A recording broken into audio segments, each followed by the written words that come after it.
Welcome back, dear listeners, to Cosmic Confluence Podcast, where science, spirituality, and lived experience meet in honest conversation. I'm your host, Sana, and listeners, let me tell you that today's topic sits right at that beautiful intersection. We're talking about the idea that the same energetic principles that govern the cosmos may also operate within the human body. The idea that just as planets move in rhythm and resonance, our cells respond to frequencies created by our thoughts, emotions, and experiences. Now, for some people listening, I'm very sure it may feel intuitive. For others, it may feel abstract for you or even uncomfortable, and that's okay, absolutely fine. Because this is not an episode about blind belief. It is about exploration, curiosity, and what happens when the body speaks in ways the mind has not learned to hear yet. Our guest today is Cindy Costley. Cindy's story is not theoretical, it is deeply embodied. Now, let me share a bit about her journey. As a child, she experienced trauma she did not have the language to process. As a teenager, another trauma followed, one she never spoke about. Over time, her emotions went silent, but her body did not. By 15, she developed a rare condition that caused severe allergic reactions to nearly everything in her environment. We will anyway further explore that in the conversation, listeners, but for decades she lived in survival mode, disconnected from her emotions until she realized something pivotal. Her body was not betraying her, it was protecting her, it was communicating. And that realization, listeners, led her to years of study and development of what she now calls the electromagnetic body desensitization technique, EBDT. We get to that in the conversation as well, listeners. But today we are definitely going to explore resonance, disruption, healing, and of course, where science and spirituality meet and sometimes clash as well. So, Cindy, welcome to Cosmic Conference, and it's really an honor to have you here. Thank you so much. What a beautiful introduction. It's my pleasure to be here. Thank you so much, Cindy. To begin with, let me first because I'm very curious because you often talk about resonance not just in the universe but inside the body. So, in fact, to a huge extent, even I am also not very much familiar about that. So, for anyone who's new to this idea, how do you understand the connection between cosmic rhythm and then the cellular rhythm? What is happening at the cellular level within us? I think it starts by remembering that we are all energy, right? Every aspect of our human experience is an energetic experience first and foremost. And when we look at the physical body, we are meant to live in within these divine realms of energetic balance. That's how we're designed. That's the beauty of what our bodies, are able to do. And I talk about restoring us back to our original design, which means restoring our body on an energetic and very profound way that most people don't talk about. We don't think about our bodies in terms of a sacred vessel Mhm. full of energy and divine light and love and peace, right? We think of it as just something that allows us to have this experience on earth, and we're lucky to be here. And but when we really stop to think, that we are, almost made all of water, right? And so the energetic resonance of divine truth runs through every cell in our body at every given moment. Hmm. I think that makes so much sense because it sounds elegant and also orderly. Like, real bodies, they are messy. I mean, trauma is messy, stress is unpredictable. So Cindy, where does this cosmic order actually break down inside the body? Like, Are there any external factors here? Like what exactly, how exactly it happens? So it breaks down on a cellular level. When Mhm. we talk about trauma, people think physiologically, right? But actually, trauma is a biological event first. So at the moment that we experience chronic stress, trauma, anything, even a small stressor, our body physically changes the resonance, the vibrational interaction with our body changes our cells instantaneously. So even though the mind experiences it, and we think about, trauma and stress as far as the mind um, and physiologically, but the body has to survive it, right? So survival always leaves a physiological imprint, meaning we're actually experiencing it on a biological aspect first. And that happens Mhm. through that resonance. So trauma or stress occurs, energy is displaced in the body, cells bring on that energy shift, right? Our cells experience that energy shift and instantaneously create patterns of survival that will help us to get through that very moment. And there's all kinds of pathological, not pathological, but pathways that occur to help us to get through that fight, flight, freeze experience in the moment, right? Or even just living in chronic stress, that anxiety, the stresses that we go through, our body innately knows how to shift its energetic field to protect us in that moment. But what happens is that our bodies hold on to those patterns long after the trauma and the stressor is gone. So essentially what I'm saying is the energetic field within us changes how cells behave, not just how we think. Yeah, that's right. That's right. That makes sense, Cindy. And you have, lived this personally, Cindy, though I touched upon a bit down in the introduction, but if you can share with our listeners in your own words, because you didn't just study trauma and the body, you embodied it for decades. Yeah. So if you can share, like how was the journey, like how you got introduced. Sure. So when I was 6 years old, I had a very severe trauma, at sexual trauma. And then again at 14, I had an extremely severe and mind life altering event. And then again at 15. And at 15, my body said, I've had enough.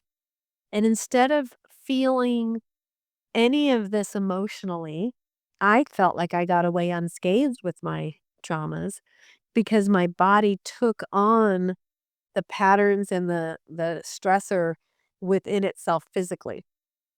So basically what my body said was, I'm going to keep you protected and never from ever getting hurt again by keeping you away from the world. That was kind of the innate message that my brain and my body worked together to overcome those events. So I became suddenly allergic to everything. And I literally just woke up one day this way.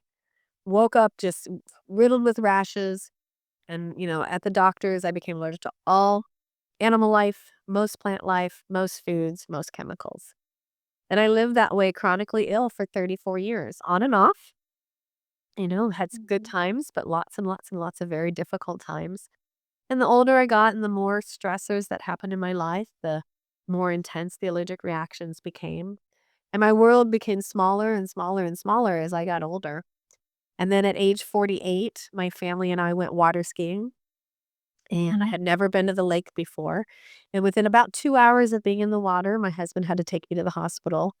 And I had a severe anaphylactic reaction of the skin from something in the water.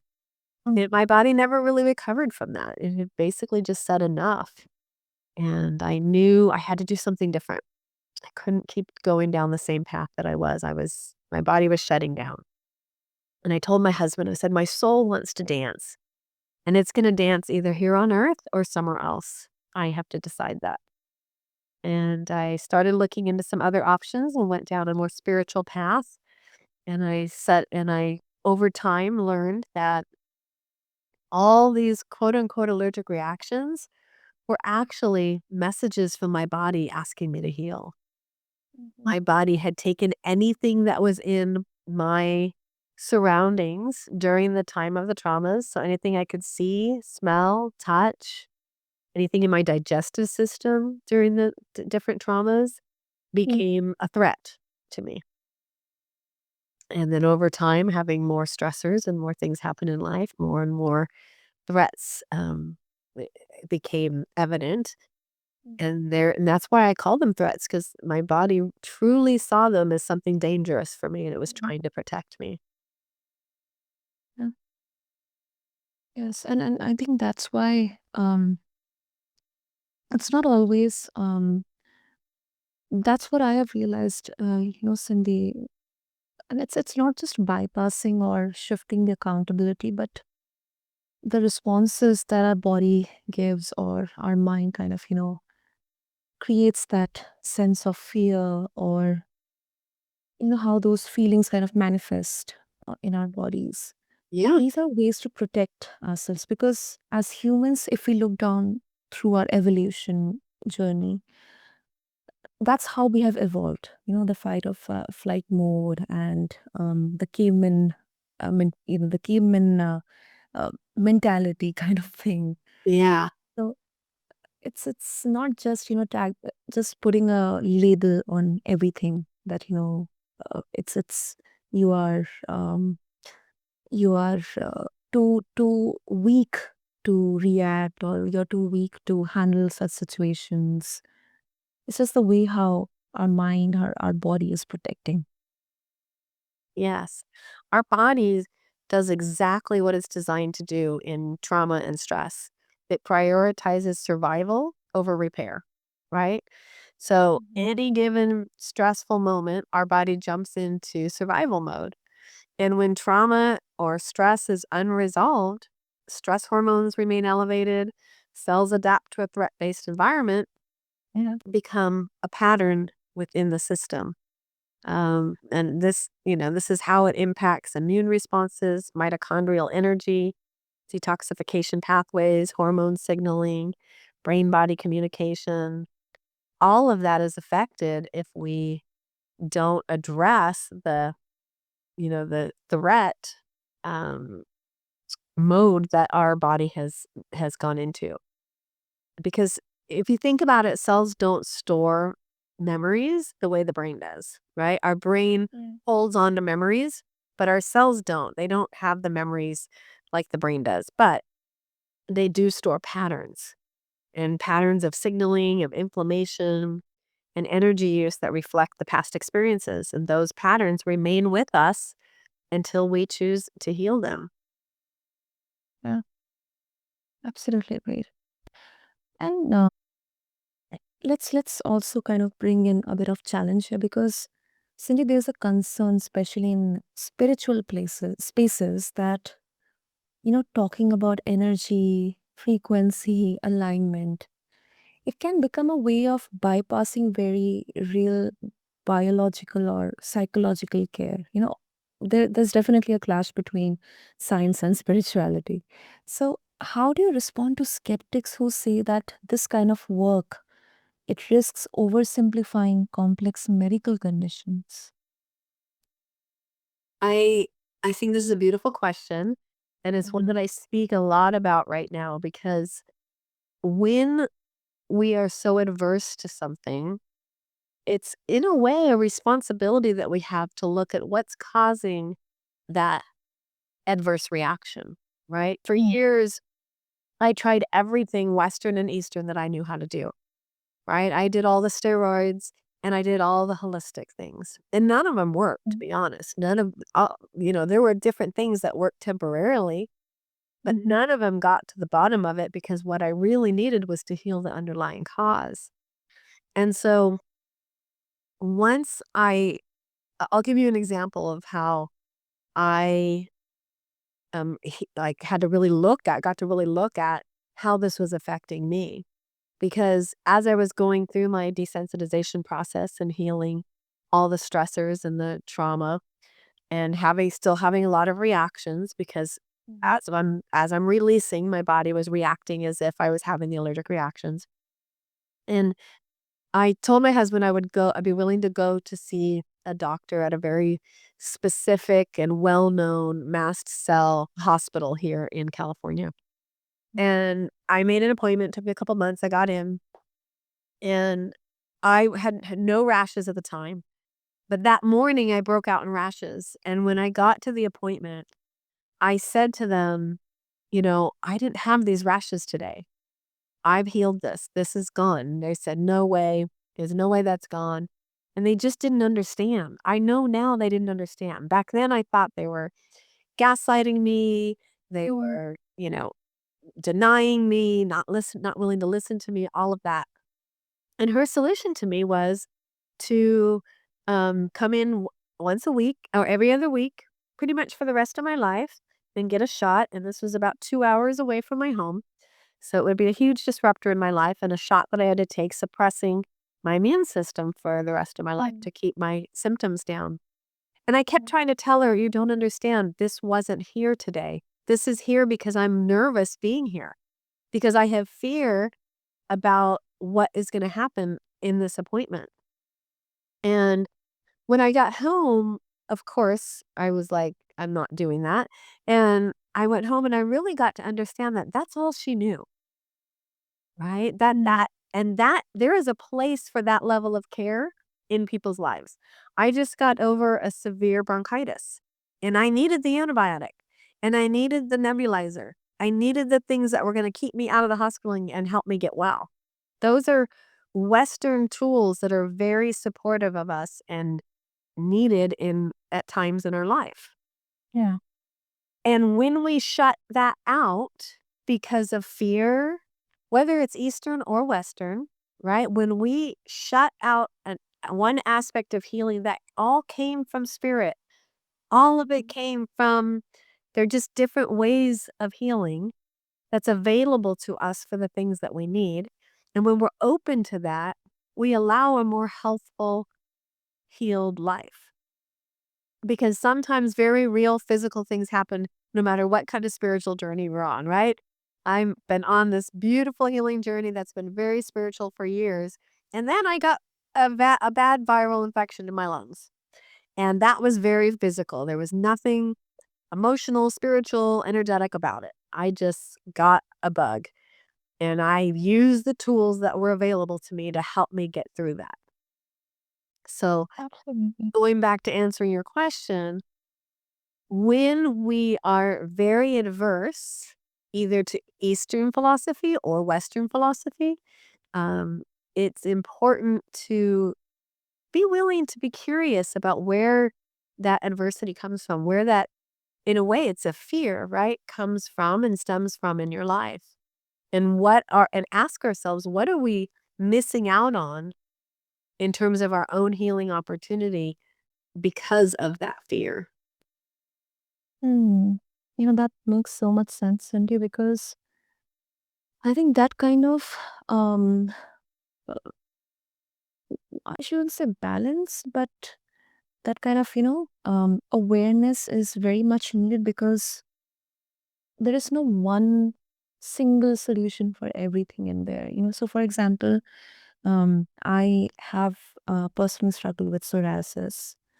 And, I think 10 years back when I visited a skin doctor, I mean, it's kind of in the genetics, but then the major reasons for shooting up, like the itching, the kind of the allergic feeling, it's majorly because of lack of sleep or chronic stress, absolute stress.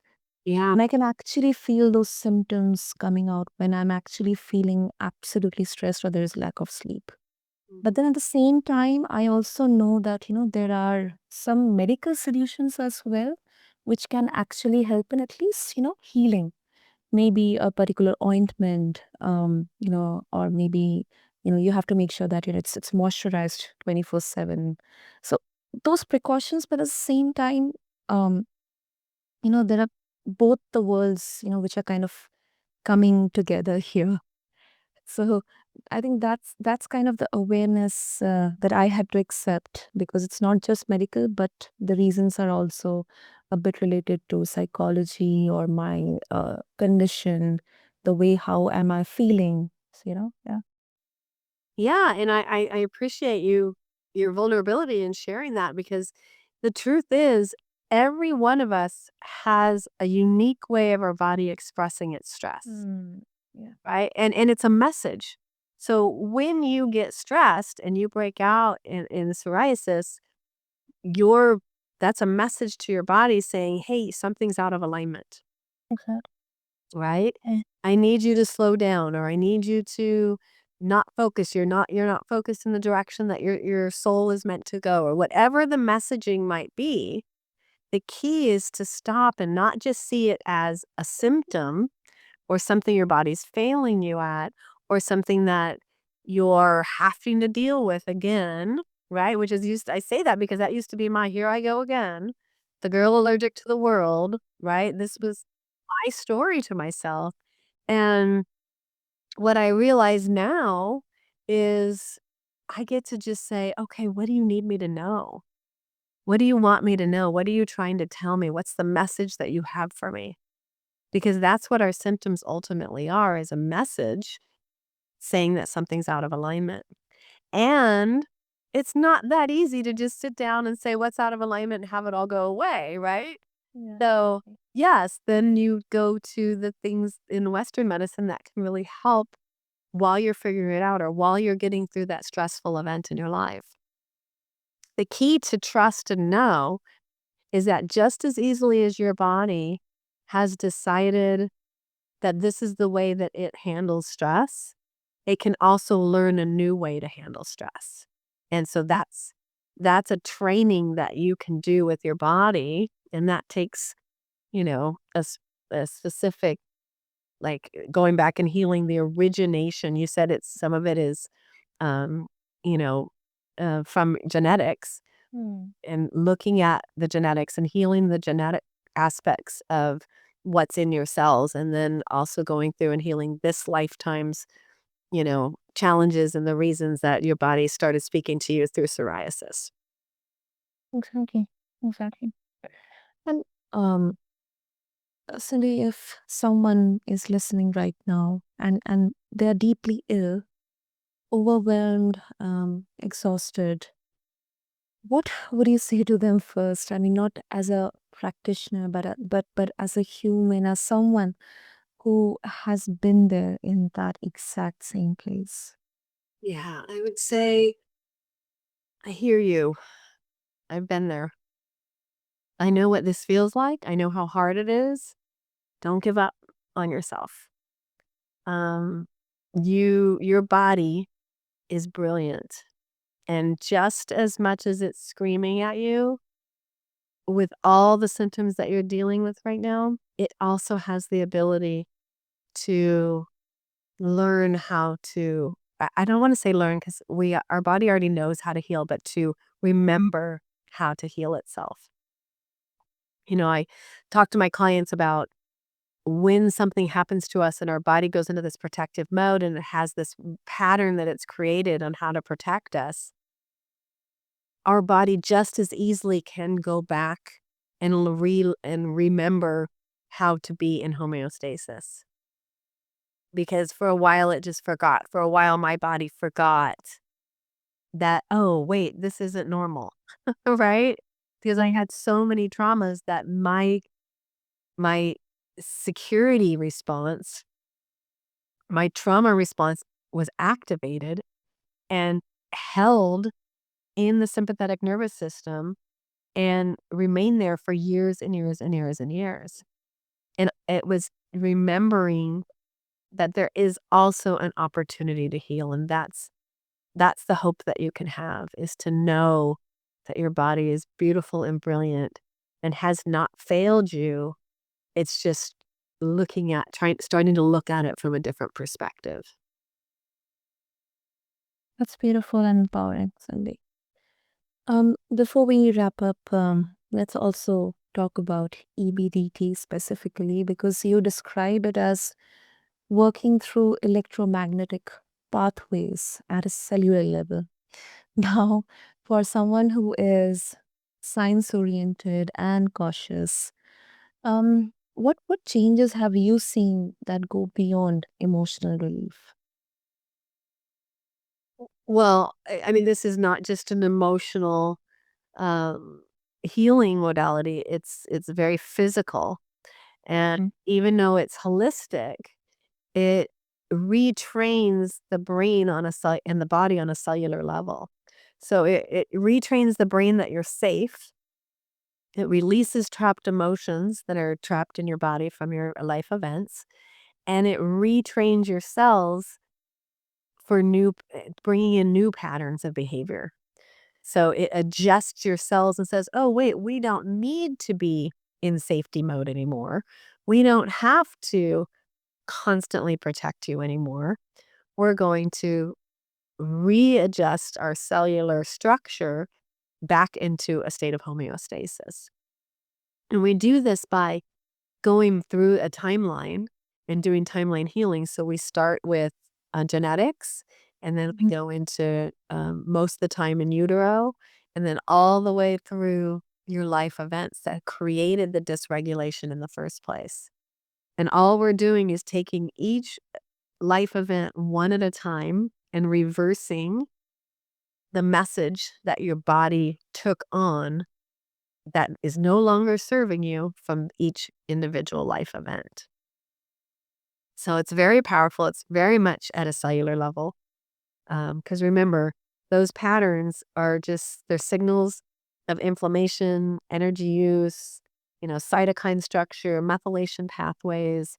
There's all kinds of signals that were put off and changed during those life events. And so what EBDT does is go back in and revert, not, it doesn't reverse, but it retells a new story. It retrains the cells around that life event that you're safe now and you no longer have to respond this way. So when you ask what does it do, like for me, I do not have allergic reactions anymore. I used to have massive psoriasis and rashes all over my body in any stressful moment. I was so excited last week and I was laying in bed so sick from this. It wasn't a flu, but a virus that I got in my chest. And I was like praising God, like, look, I don't have rashes. I'm not swollen. I don't have all these things that I used to have when I get the flu. None of it exists anymore. And so my body learned that I'm safe. And it's safe to have the virus and not overreact. And it's safe to live out in the world and not have to be reactive. And so, depending on the level of physical dysregulation, it depends on the length of time it takes to, go back and help the body remember. But EBDT is a tool to help your body remember what it already knows how to do. It's just forgotten. Hmm. That is really amazing, Cindy. Really amazing. Yeah. And I mean, I can imagine like how light it would have, you know, been for you when you first time, like your body realized, oh my goodness, no allergies, no reactions in there. Oh, yeah. I mean, and everything was just, it literally like walking in the world as a newborn or an infant again, right? I used to have chronic, like severe anaphylactic reactions to dairy. Oh, And I remember I had done all the desensitization and healed all the trauma, and I hadn't done a treatment on dairy yet because I was just tired. I was tired of going through the process. I didn't care that I couldn't eat dairy. I wasn't missing it, so I just didn't give myself a treatment. And then one day my brother and I were in a restaurant and I ordered my food and I gave my statement. I'm very allergic to dairy, please make sure there's no dairy. And they said, nope, there's nothing in it. And the hash browns had butter in it. And I had a massive anaphylactic reaction. And after I let that, calm that down and healed from that, which took hours, I told my husband, I said that this is the last time I ever walk into a restaurant and and worry about whether they're going to get it right or not. This is the last time I ever have to leave a nice meal with a family member because somebody didn't listen to me or didn't know what was in the food and didn't understand how severe it was for me. And I gave myself a treatment that night, and then that was it. I got rid of that story and I could eat dairy. And it took me a couple months to let my mind catch up with the idea that I could actually eat the dairy. So I just started slowly and just integrated it. And now I love desserts and cheese this Christmas. Oh my goodness, it was insane how much junk I ate because I didn't realize how much sugar was in dairy. All the desserts that I never could eat that I can eat now. So that's the beauty of healing when you let go of the old stories and you let your body be free to be as it was meant to be. And one thing that really kind of caught my attention is like how you mentioned about, how your mind took time to catch up because even if your body has kind of learned that, okay, I'm not allergic to this right now. I'm not now no more reacting to this, but then your mind will still have that fear. What if I eat dairy? What if let's say I have been allergic to eggs. So what if I eat one egg? Oh my goodness. Okay, and that whole ordeal I have to face. Let me stay away from eggs. Let me stay away from dairy. I mean, it's such a whirlwind of, fear and anxiety and thoughts within your mind. It is. And I want to say that when you heal, it's Mhm. not as severe as it is when you are holding all that pain. So I could never have given myself a treatment before I healed all the trauma. I had to heal the reason my body didn't think dairy was safe in the first place before I could retrain my brain that dairy was safe, right? Or my body. But then my brain still had these old beliefs, old patterns like, holy cow, this has not been safe for me for over 34 years, really over 40 years. It was a major, major, um, you know, reaction for me. So what happened is every time I would eat it and I would start to feel my airways close up, I could tell Mhm. I stepped away from the table I was at and I would talk to my body and say, "It's okay. Remember we healed this. We don't have to react like this anymore." And it would go away every time. And over time, it happened less and less and less. And now I can just eat it and my body knows and trusts that it's safe. But I did have to retrain my mental belief, right? So I retrained my body reaction, but I also worked with my belief system that it was true, that it was safe for me as well. So there's different layers to healing, right? And this is why I call it the 6 frequencies of healing, which is healing on a spiritual, energetic, mental, emotional, physical, and behavioral aspects of your life. Because that's when we choose to really dive in and heal that deep, we are free and our body gets to be free from, all I call WHU, which is worldly hangups that have stopped us from being who we're meant to be, being the beautiful homeostasis, living in homeostasis bodies that we were meant to be in the first place. Yeah, true. That's true. Amazing. Cindy, so before we wrap up, if listeners they would like to connect with you, what would be the easiest way? They can find me on any of the handles, which is Cindy Costley or the underlyinganswers.com. So it's the underlyinganswers.com. Super. So there you go, listeners. I'll have all the details mentioned in the show notes. So just refer to them along with this episode on your favorite podcast platform. And I mean, listeners, we have talked about so many things today, and I wonder, like, we have talked about cosmic rhythm, disruption, trauma, skepticism, faith, and then also the very real messiness of healing. And I believe if there's one thing that feels clear, it is this: the body is not random, it is responsive. And sometimes what we call illness is actually communication. And for listeners, you don't have to agree with everything you heard today, but if this conversation sparked curiosity, reflection, or even resistance, that is still movement, that is still growth. And Cindy, thank you so much for bringing your story, your work, your willingness to sit in the complexity. Thank you. Thank you for having me. It's been a pleasure. And to everyone listening, thank you for being part of Cosmic Confluence. Until next time, stay curious, stay grounded, and keep listening both outward and inward. This is your host, Sana, signing off. Thank you.